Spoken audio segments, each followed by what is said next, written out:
In the golden haze of a suburban afternoon, little Emily stood alone in the sun-dappled garden, her tiny fingers clutching a wooden owl figurine that her late grandmother had given her before the accident that took both her parents. The world felt too big, too quiet, and the 8-year-old's blonde curls bounced as she turned to the sound of footsteps approaching from the wooden deck. Mark, the neighbor who had always waved politely over the fence, stepped down with a hesitant smile, his broad shoulders slightly hunched as if unsure of his place in this sudden tragedy. He had seen the police cars, heard the whispers, and when the social worker mentioned no immediate family, something in him, perhaps the echo of his own lonely childhood after losing his wife to illness, compelled him to speak up. "Hey, kiddo," he said softly, kneeling to her level, his calloused hands from years of carpentry gently covering hers around the owl. Emily's blue eyes, rimmed red from crying, met his, and in that moment, a silent agreement formed: he would not let her be alone. The garden, with its raised beds of budding vegetables and wildflowers, seemed to hold its breath as Mark promised to stay until someone came, though deep down he knew no one would. His heart, scarred but steady, opened a crack for this orphaned girl who reminded him so much of his own daughter, taken too soon by fate. As the sun dipped lower, casting long shadows over the grass, Mark lifted Emily into his arms, her small frame trembling against his chest, and carried her inside the empty house that would soon become theirs. The owl figurine, a symbol of wisdom and protection, nestled between them, its carved eyes watching over the beginning of an unforeseen bond. Neighbors peeked from windows, murmuring about the single dad who had stepped in without hesitation, never imagining the secrets this child carried in her bloodline. Emily whispered thanks, her voice a fragile thread, and Mark, wiping a tear from her cheek, felt the weight of responsibility settle like a warm blanket. That night, as he tucked her into a guest bed in his modest home across the street, he read her a story about brave owls who guided lost souls home, his deep voice soothing her into sleep. Little did he know, the girl he comforted was heir to a fortune built on tech empires and silent investments, her parents' death masking a legacy that could buy cities. But in those first hours, none of that mattered, only the human connection, raw and real, bridged the gap between stranger and savior. Mark stared at the ceiling long after Emily slept, wondering if he was ready to be a father again, his mind racing with logistics of school enrollments and bedtime routines. The owl sat on the nightstand, a sentinel in the dark, as the first chapter of their intertwined lives began to unfold in quiet whispers and in spoken vows. 3,000 characters.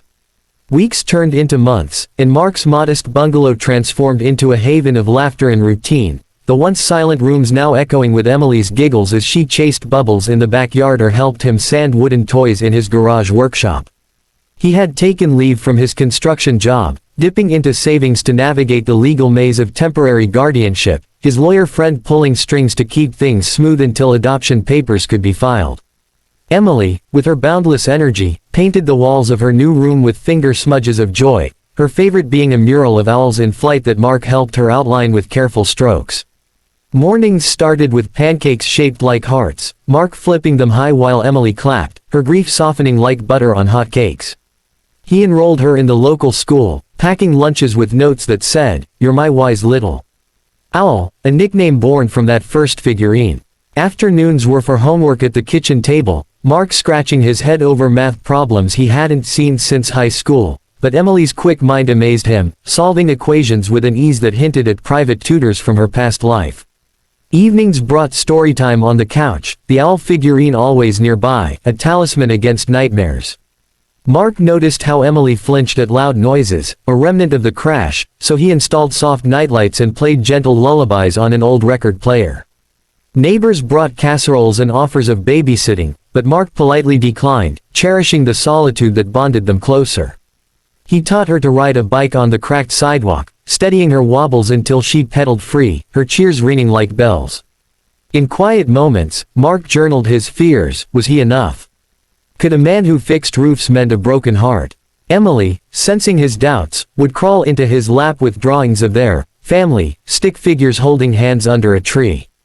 The billionaire blood in her veins remained hidden, her parents' estate tied up in trusts and lawyers far away, but clues emerged in subtle ways. A designer backpack left at the old house, monogrammed with initials of a famous conglomerate. Mark dismissed them as coincidences, focused on the present. One rainy day, Emily confessed she missed her mommy's hugs, and Mark held her tight, his own tears mixing with hers, promising he'd hug her twice as much. Their bond deepened through shared chores, watering the garden they planted together, tomatoes sprouting like hope. Mark's friends teased him about becoming a dad again, but he saw it as redemption, a second chance at the family stolen from him. Emily flourished, her grades soaring, her smiles genuine, yet she guarded secrets, like the locket with a photo of her parents she hid under her pillow. As seasons changed, leaves turning gold, Mark realized he was falling into a rhythm of love, not just duty. The owl watched from the shelf, wise and silent, as the single dad built a life brick by brick, unaware that the girl he raised was destined for boardrooms and billions. 3,000 characters. The first crack in the ordinary facade appeared on Emily's 9th birthday, when a sleek black car pulled up to Mark's curb, disgorging a sharply dressed woman with a clipboard and a demeanor that screamed corporate efficiency. She introduced herself as Ms. Hargrove, executor of the late Mr. and Mrs. Langford's estate, Emily's parents, and requested a private word. Mark, frosting a lopsided cake in the kitchen, wiped his hands on his apron, heart pounding as Emily peeked from behind his leg, clutching her owl. The woman explained the basics. Emily was the sole heir to Langford Technologies, a behemoth in AI and software worth billions, her parents' shares now vesting in her name upon their passing.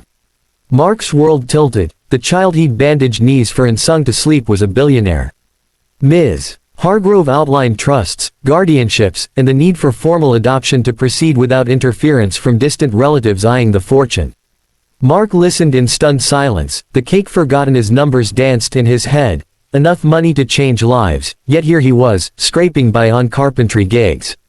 Emily, sensing tension, tugged his sleeve. "Are you sending me away, Daddy?" The word, Daddy, hit him like sunlight, melting resolve. He knelt, promising no one would take her from him, even as Ms.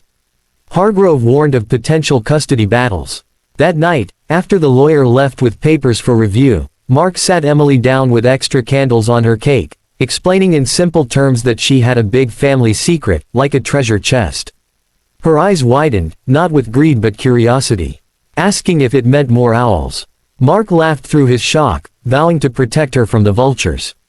He pored over documents late into the night, his rough hands trembling on fine print, realizing adoption meant tying his simple life to unimaginable wealth.